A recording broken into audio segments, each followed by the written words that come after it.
Të dashur qytetarë, të nderuara media dhe gazetarë të pranishëm, konsideroj se është bërë mjaftueshëm e qartë që opozita në Kosovë nuk ka qëllim tjetër përveç se bllokimit. Tash sa kohë sjelljet e kësaj opozite janë kryekëput jo shtetërore dhe anti-institucionaliste. Ajo është interesuar vetëm një gjë: bllokimin e qeverisë sonë, e cila në këtë mandat ka rezultat historik.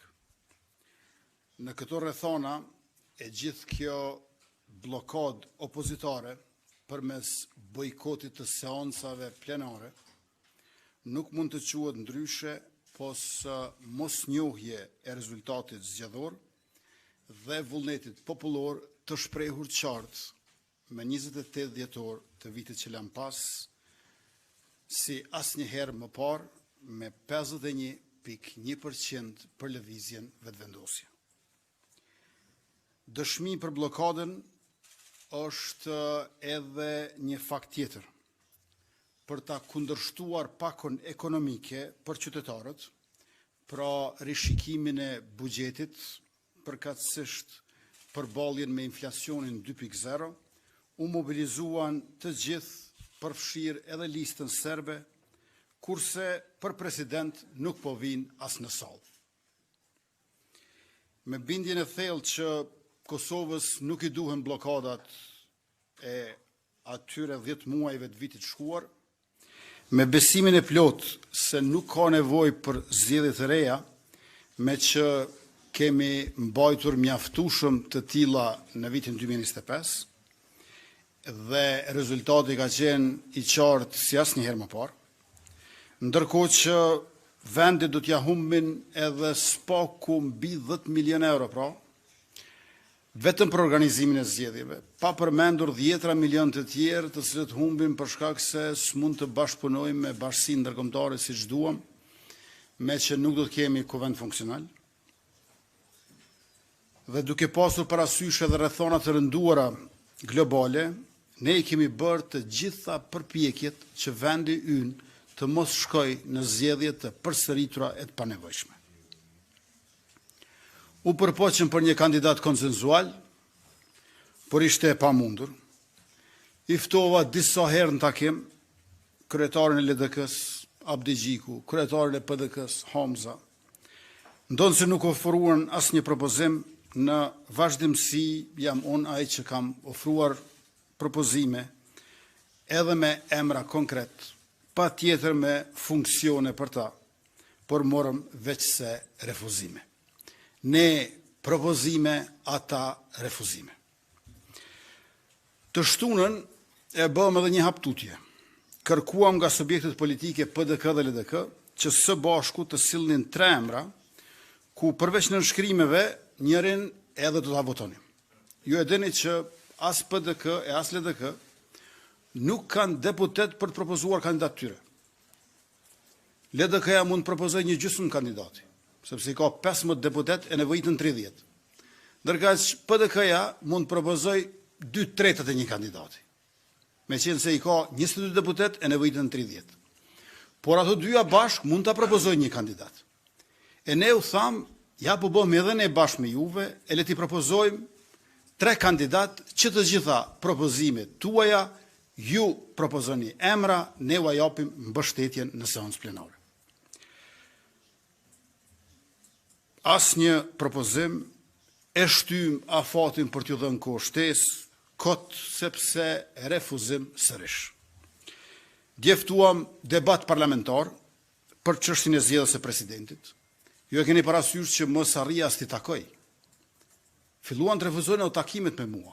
Atëherë, mirë pra, le të bëjmë debat parlamentar për situatën që ndodhemi. As në debat nuk erdhen. U detyruam të flasim ne me qytetarët, nuk erdhen debat. Nuk erdhen takim, nuk erdhen debat. Ne propozime, ata refuzime. 2 kandidatët, Glauko Njufsa dhe Fatmire Mulhoxha Kolçaku, u hapën rrugë duke u tërhequr nga kandidatura. Edhe një hap tjetër u bën brëm. Në këtë mënyrë, edhe një mundësi për propozime të reja nga opozita, sërish asgjë refuzim përsëri. Në këto rrethona, me qëllim që vendit të japin presidentri, që institucionet mos kenë nevojë për një rilegjitimim të tyre përmes një procesi të ri zgjedhor, nga i cili ka fare pak muaj që kemi dalë tashmë, ofruam edhe 2 propozime tjera, ku së paku për njërën prej tyre ka konsenzus shoqëror për atë që përfaqëson. Si kandidate nxorëm 2 gra, profesoreshën Hatixhe Hoxha dhe doktoreshën Feride Rushiti.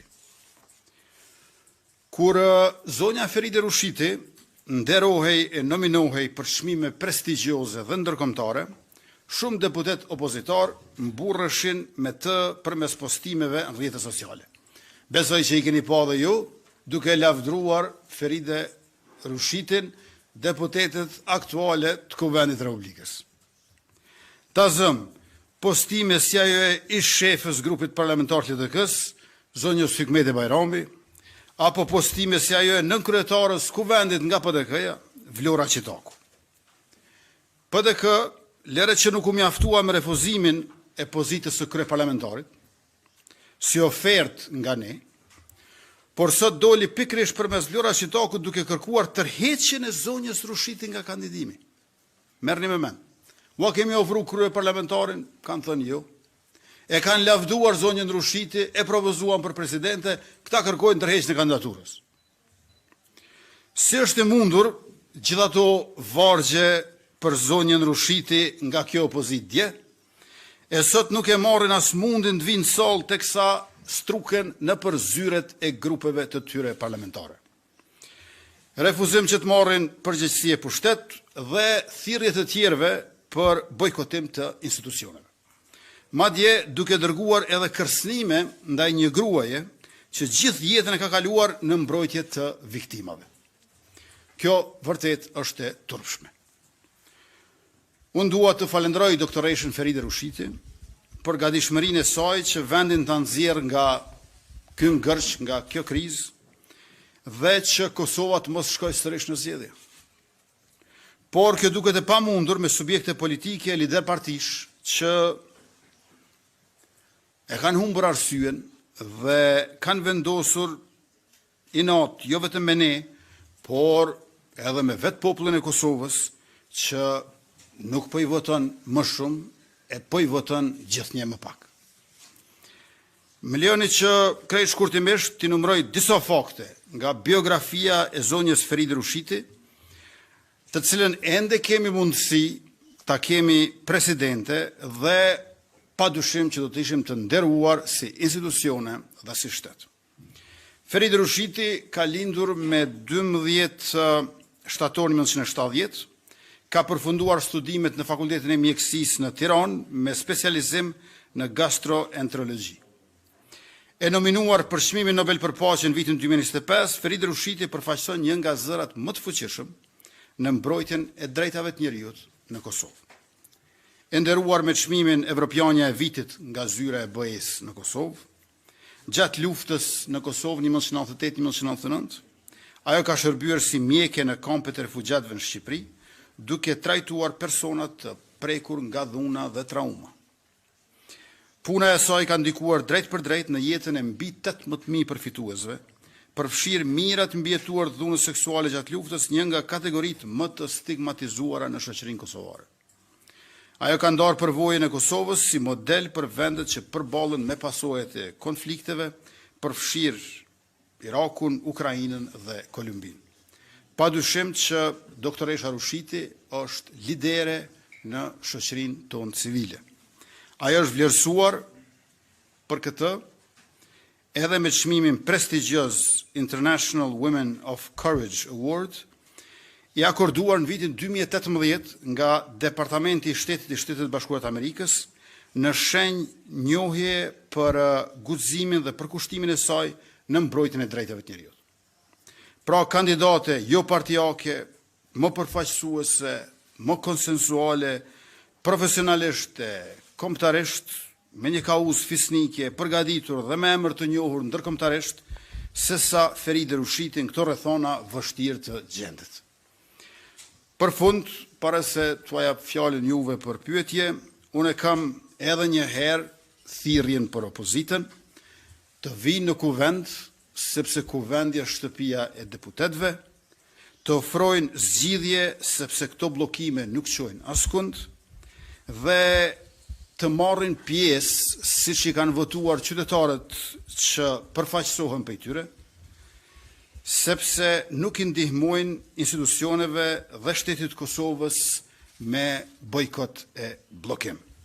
Edhe një herë në seancën e orës 19 presim në këtë vazhdim të kemi edhe deputetët e opozitës, të cilët e kanë vendin në kuvend.